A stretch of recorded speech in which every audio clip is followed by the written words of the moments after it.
Welcome in, everybody, to another episode of ZB's Horsepower Talk. As always, I'm ZB, Zack Brown, and joining with me, as always, is former 410 Sprint Car crew chief and mechanic, my dad, Jeff Brown. The Chili Bowl has wrapped up, and once again, Kyle Larson claims champion of that prestigious race. This is his third Golden Driller that he's gotten in that event. Pretty good race. He tried to give it away, Dad, didn't he? Yeah, I mean, he led every lap, but he didn't make it easy. Coming up through lap cars, one of them gets sideways. He actually, his only chance was to run up over that guy's front end and hopefully keep going, which it did. And then I don't know how many laps to go, 5, 10 laps to go. He ends up driving it up onto the front stretch wall. Just about how he did not get that thing upside down, I have no idea. And luckily, a caution comes out. They said it was for the banner that was down. That he I calls? guess it was kind of down before he ripped the rest of it down. But I think that's a little bit of Kyle Larson effect on getting that caution and not being sent to the rear on that one. A little bit. But, yeah, But it was a good race. It was a good race. He raced. You can argue he raced a little too aggressive in that race. Doesn't seem to matter what he's racing for or what type of car he's racing. He's going to run the hell out of that car. Sure. It was a good week of racing overall in the Chili Bowl. Christopher Bell, I expected a lot more in the final. He didn't really move through the field. He finished at the back of the top 10. Kyle Busch never made the final race. I don't even know how he fared at all during the week. I think it was really his first time in those type of cars, so... Yeah. Didn't expect a lot out of him, but expected him a little bit more. But it's also about how you draw and how you qualify. And if he's not really used to doing all that, that plays a factor in it as well. Yeah, there was some. I saw a video. It was his heat race, and I don't know what the format was. I think you had to win your heat really to kind of advance. And he started in the back, and he got into a crash early, went to the back again, and ended up second. I mean, he looked good. It just, seemed like it was one spot too short, and then ended up in like the F main to the E main. So he said something about he tasted a little bit of the alphabet soup. So yeah, when you have about 500 entries or something, and yeah, these it's are crazy. And these drivers, I mean, they race these cars full time too. It's not, and they're just used to racing these type of cars. So yeah, I mean that plays a part in it as well. But it's been cold around here, and so And here, yeah, and I don't know what the front's going to look like in a couple weeks when they do the clash up at Bowman Gray Stadium. It'll be interesting for sure. That's going to be a growing topic in NASCAR as it's about to happen here in 2 weeks. Will it warm up? It's to remain to be seen. Just found out that if they have a slight dusting of snow that they canceled school. So that's what I was just looking at. So that's always cool. So if they do that for school, what are they going to do for a non-points NASCAR race? Or what are they going to just postpone it like we kind of mentioned before? Who knows what they're going to do here in a couple weeks. February is when it's probably arguably the coldest in North Carolina, so we'll see what happens. Maybe they can figure out if they got snow tires and get some snow tires on that thing. That'd be fun. They got rain tires, so maybe some snow tires will be. yeah, just throw the rain tires on. It'll be. I mean, it's only a quarter mile. You're going like 80 miles an hour, so. And again, yeah, they announced the qualifying format. You got your the time trial laps, which line up heads up into the heats, and they're 25 lap heats. Cautions do not count.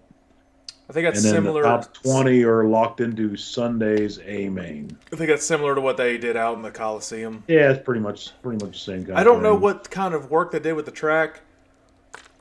Whether it be patchwork or they paved it. I don't think they paved it altogether, but they did revamp some stands and kind of modernize it to add some more. Yeah, they had to put safer barriers in. Yeah, which, I mean, I don't know how much you need a safer barrier for a quarter mile. They're not in a very not really existing bank on the track, but I guess better safe than never. Better safe than sorry on that. So who knows? But I do have a question for you. We're ramping up to get ready for the Daytona 500. Nothing to really preview quite yet, but the number 40 car is back into NASCAR, and that'll be Dale Jr.'s debut for Justin Allgaier. And Justin Allgaier will be racing that car, so it'll be another driver in the number 40 car. What three drivers have the most starts in the number 40 car in NASCAR? You should know at least the number one. Sterling Marlin? Yeah, that's the number one with 274 races. Jamie McMurray? No, Jamie McMurray, actually, he only had Okay. one or two starts in it. He changed his number. Okay. Wow. Now, these drivers are, I don't think, what you would say good. So Yeah. it might be a little tricky. Yeah, that's tough. Other than Sterling Marlin, I'm trying to think. I cannot think of another number 40. Well, car. number two, it must be an older driver. I don't really recognize him, is DK Ulrich. Okay. And you'll know this driver. Number three is Landon Castle. Those are the top three drivers in the number 40 car in the NASCAR Cup Series. Huh. So the number 40's. Ran 40. Yep. So the number 40's back. It has something to do with the whiskey too, the way it's made. I actually saw the whiskey bottle, and it has something number 40 on the number 40 barrel. I don't know a lot about whiskey, so I'm not a whiskey guy to really understand. It's a sharp-looking car, though. It is. It is. Maybe Michael would understand what the hell that means or whatever it is. But looks good. Hopefully it races well. I'd like to see that in the Daytona 500. Martin Truex Jr. Yeah, I would be surprised if that thing doesn't qualify fast enough to be in on speed. So or qualify fast enough. It's Junior's car. It's going to make the race. Yeah. Well, and somehow I don't know what kind of petition went through, but it says that Elio's already locked into the race for some kind of something they petitioned and got from NASCAR. I don't know what that whole thing was about. I didn't quite understand what they were doing. That seems really of a weird. Well, it's for Trackhouse, correct? He's racing for Trackhouse. I wonder if they're using points from another car or something. Yeah, I didn't really read the whole thing. I thought, okay, I mean that's cool. Elio's in it because everybody's a fan of his because he seems like he's a cool, super nice guy. But I don't know, I still think he should, and that car's probably fast enough. He'd have probably got in on speed as well. It's well, it kind of makes the duels almost pointless. We're talking about 2-3 cars maybe battling for it. I mean, I don't know how many there are so far, but Martin Truex Jr. is racing for Tricon Motorsports, and he's back in his. But he's got to qualify. He has to qualify. Well, that's a brand new car, and I think a brand new team. He's back in the number 56 car, which, if you remember, he raced the 56 car when he raced for Michael Waltrip Racing, right? Way back when, over 15 years ago or something. So, car sharp. It's another Bass Pro Shops car. It looks really, really good. It's a 2311 car. It is, but it'll. I'd be shocked if Truex doesn't make it, but it's also Daytona. You don't know what to expect when it comes to Daytona. Yeah, I mean, it's if you don't get whatever, I don't know how many that has to be locked in on speed. There's only a certain amount, so.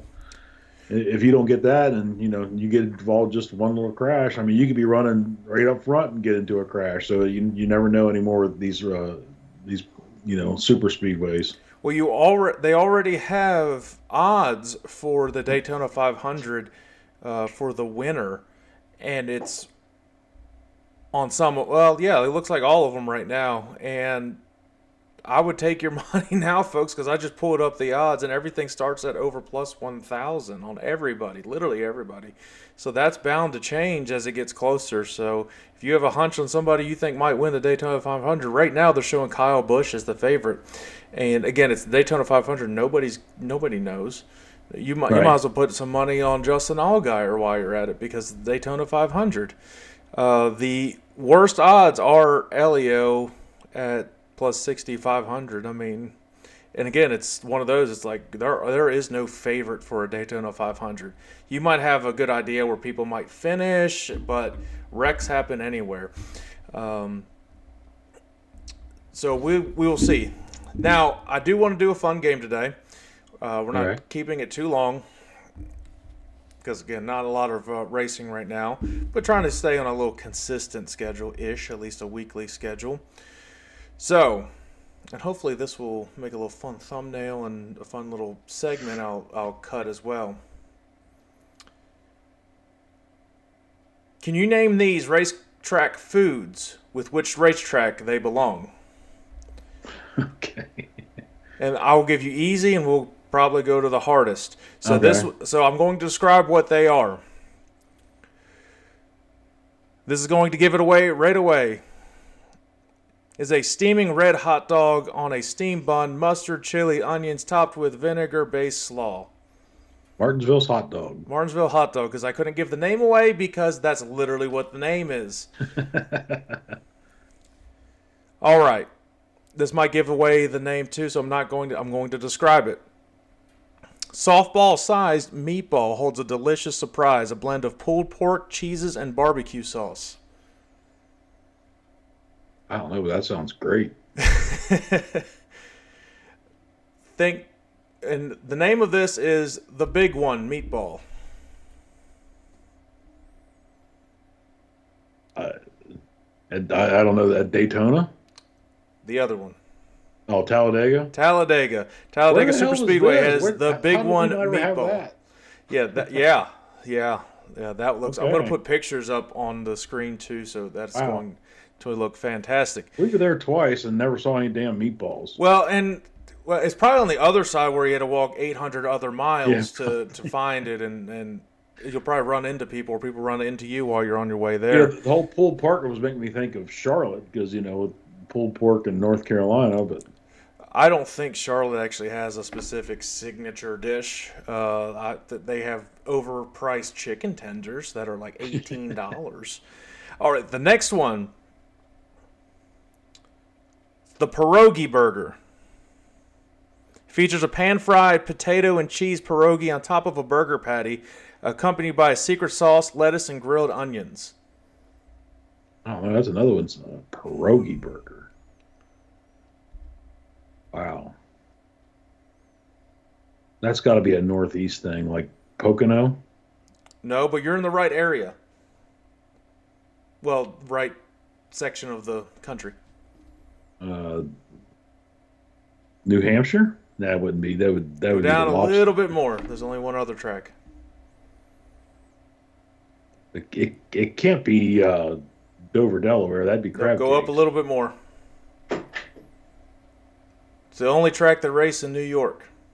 Oh, Watkins Glen. Watkins Glen has the pierogi burger. Okay, I figured pierogies had to be a Northeast thing. All right, here's the next one. It's called a vanilla scented chicken waffle sandwich. A crunchy sandwich that may include deep fried chicken breast, bacon, and provolone cheese. Holy crap! This one's a little tough. I don't know where you found this stuff, but man, and I thought I was going to do good when I got the hot dog one. Now, think of the type of region that would have chicken and waffles. It's not going to be north. I'm just going to tell you that. Right, Atlanta. No, it's a little more north than that, but That'd be North Wilkesboro. no. One more Charlotte. state above us. Oh, Richmond. Richmond. Richmond has the vanilla scented chicken waffle sandwich. Okay. Now, we might just have to go to these tracks just to try the damn food. Shit, yeah. All right, the last one I have for you. I'm not going to give the name away quite yet. Let's describe what it is. It's a soft pretzel dish, sir. It's topped with chicken, cheese, and bacon. Beer, cheese, chili, fried onion straws, and scallions. So it's chicken tenders, cheese fries, bacon, beer, cheese, chili, fried onion straws, and scallion on top of a soft pretzel. Wow. Heart attack. Yeah. Now, soft pretzel makes me think of Pocono. No, so That's the name painful. of this is called the Pile Up. Bristol? Nope. Try a different Crash Fest track.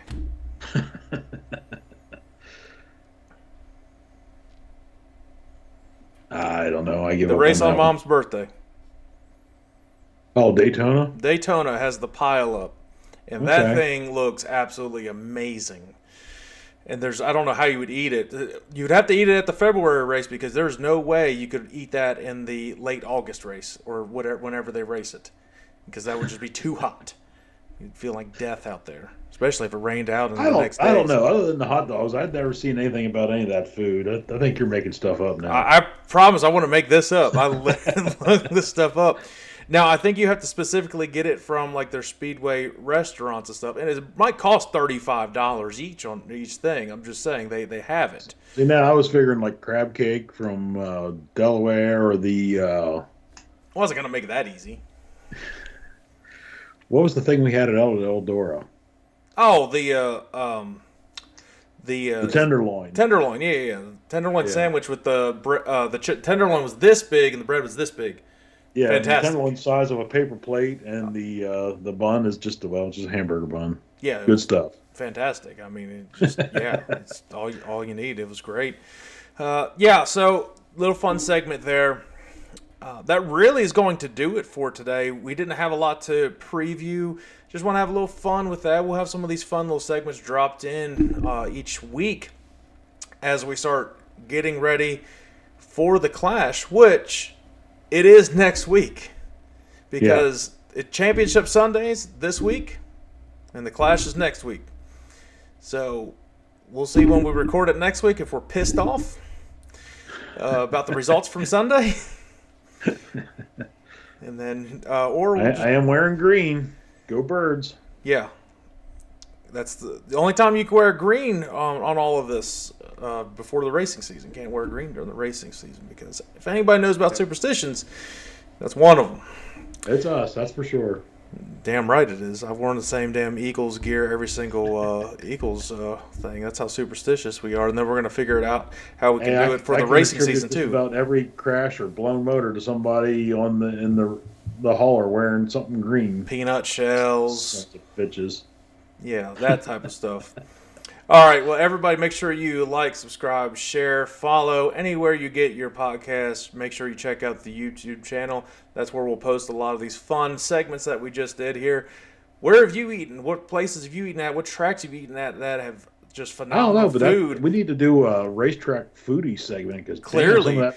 clearly, and apparently the NASCAR does have some like DoorDash things you can order from places around here, and I guess it's probably from Charlotte. You could special order it, and because they have like a caterer, they have a chef, they have cooks and everything at Charlotte Motor Speedway. I mean, they have freaking condos there, so yeah, they probably have all that stuff you can order.